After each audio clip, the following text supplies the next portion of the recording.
starts around 11 years ago when my wife and I we were trying to get pregnant, which was different from trying to have a baby, because I really didn't believe we were going to actually have a baby. But I knew we could do the first step, which was get pregnant. My brain is like that. I don't know why. But so we were trying to get pregnant, and it was probably going on for about a year, maybe, something like that. And we weren't having any luck. And finally, we went to the doctor. The doctor said, sperm test.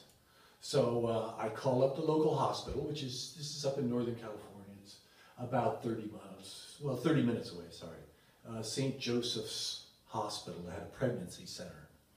And they did sperm tests. So I called them up, and the woman says, yes, sir, we do them on Tuesday at 10 o'clock. Just come in, and you'll get the container, and you fill out a form, and then leave your specimen with us, and we test it. And I said, cool, all right, but wait, can I use my own container?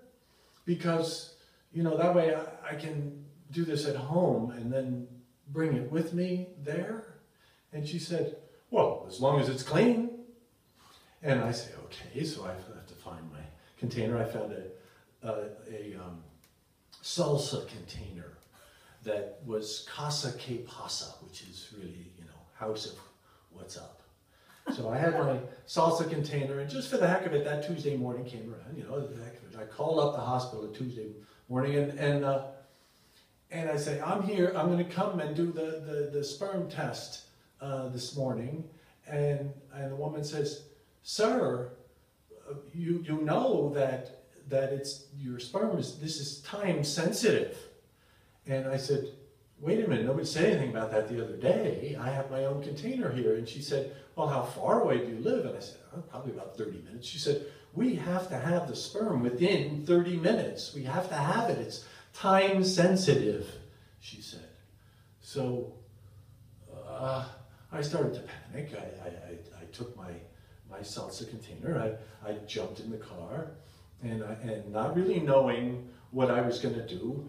And it occurred to me that if I had done that and found out, that I would have been racing to the hospital, right, and possibly get pulled over by the police, and I have to explain to them that, you know, I have this precious cargo here, officer, and I'm trying to get this to the hospital.